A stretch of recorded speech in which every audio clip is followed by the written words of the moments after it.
문희정의 외신 브리핑. 밤사이 들어온 주요 국제 뉴스 정리해드립니다. 문희정 국제정치평론가 스튜디오에 나와 계십니다. 어서 오세요. 네, 안녕하세요. 네, 지난주에 미국 민주당 전당대회가 있었는데요. 공화당에서도 이제 전당대회가 시작될 예정이죠. 네, 그렇습니다. 현지 시각으로 24일부터 나흘간의 일정으로 진행될 예정인데요. 이 온라인으로 화상 전당대회를 치른 민주당과 달리 공화당은 최대한 허용하는 범위에서 대면 행사로 치르면서 이를 생중계하겠다는 방침을 밝힌 상태입니다. 잠깐 그 일정을 소개를 해드리면 첫째 날에는 노스캐롤라이나주 샬롯에서 미 전역에서 온 336명의 압축된 대의원이 모여서 투표를 통해서 도널드 트럼프 대통령을 후보로 지명하는 행사가 예정이 돼 있고요.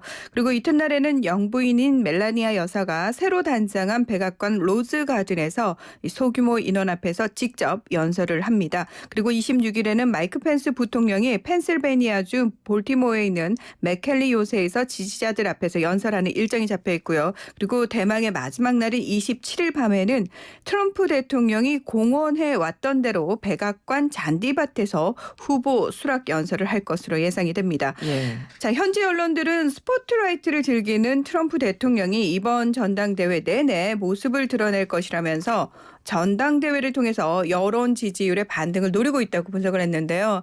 그러니까 화상 전당대회보다는 대면 행사를 치르겠다는 것부터가 사실은 이번 전당대회를 통해서 어떻게든 여론을 뒤집어야 한다라는 절박함이 사실 있습니다. 네네. 그래서 공교롭게도 전당대회 하루 전에 미 식품의약품 FDA가 코로나19 혈장 치료제의 긴급 사용을 승인했습니다.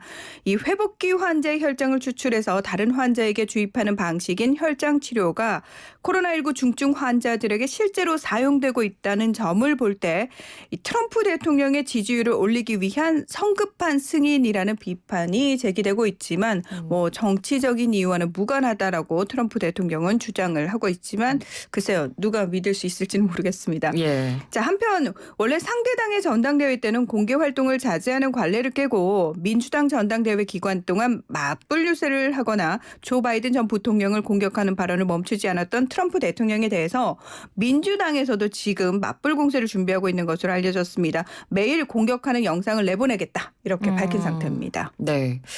그리고 지금 미국 캘리포니아에서 대형 산불이 발생해서 지금 뭐 열흘째 꺼지지 않고 있다는 소식도 있었거든요. 지금 네네. 상황은 어떻습니까? 네, 외신들 보도에 따르면 현재 미국 캘리포니아 전역에서 크고 작은 산불이 560건이 발생을 해서 서울시 면적의 6배가 넘는 4,000제곱킬로미터가 불에 탄 것으로 밝혀졌습니다.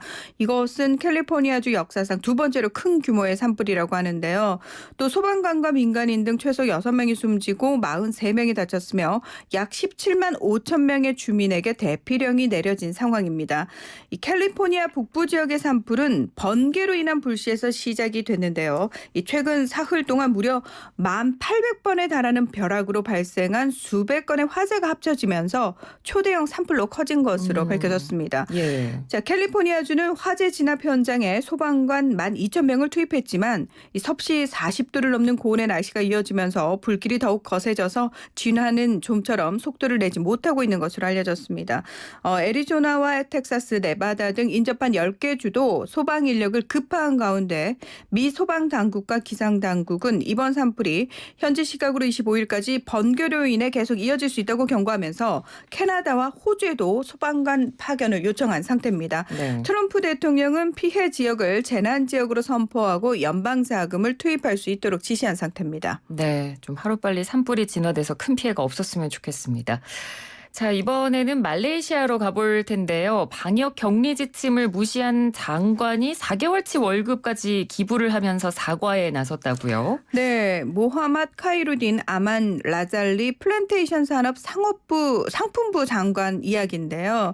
이 모하맛 장관은 지난달 7일 나흘간의 터키 출장에서 귀국한 뒤에 6일 후인 13일 국회에 출석을 했고 또 다른 사람들과의 만남도 자유롭게 한 것으로 드러났습니다. 그런데 문제는 이 말레이시아가 코로나19 확산을 막기 위해서 현재 해외에서 돌아온 이들은 코로나 검사 후 14일 동안 격리, 또 격리 해제 전 2차 검사 등의 방역 조치를 하고 있다는 사실인데요. 네. 이 모하맛 장관이 음성 판정을 받긴 했지만 일반 시민들과 달리 격리 지침을 전혀 지키지 않아서 비판이 쏟아졌고, 이 격리 조치 위반으로 약 28만 원의 벌금까지 납부한 상태입니다. 그리고 지난 22일에는 내가 저지른 잘못에 대해 모든 말레이시아인들에게 사과한다면서 자신의 4개월치 월급을 정부의 코로나19 펀드에 기부하겠다고 밝혔습니다.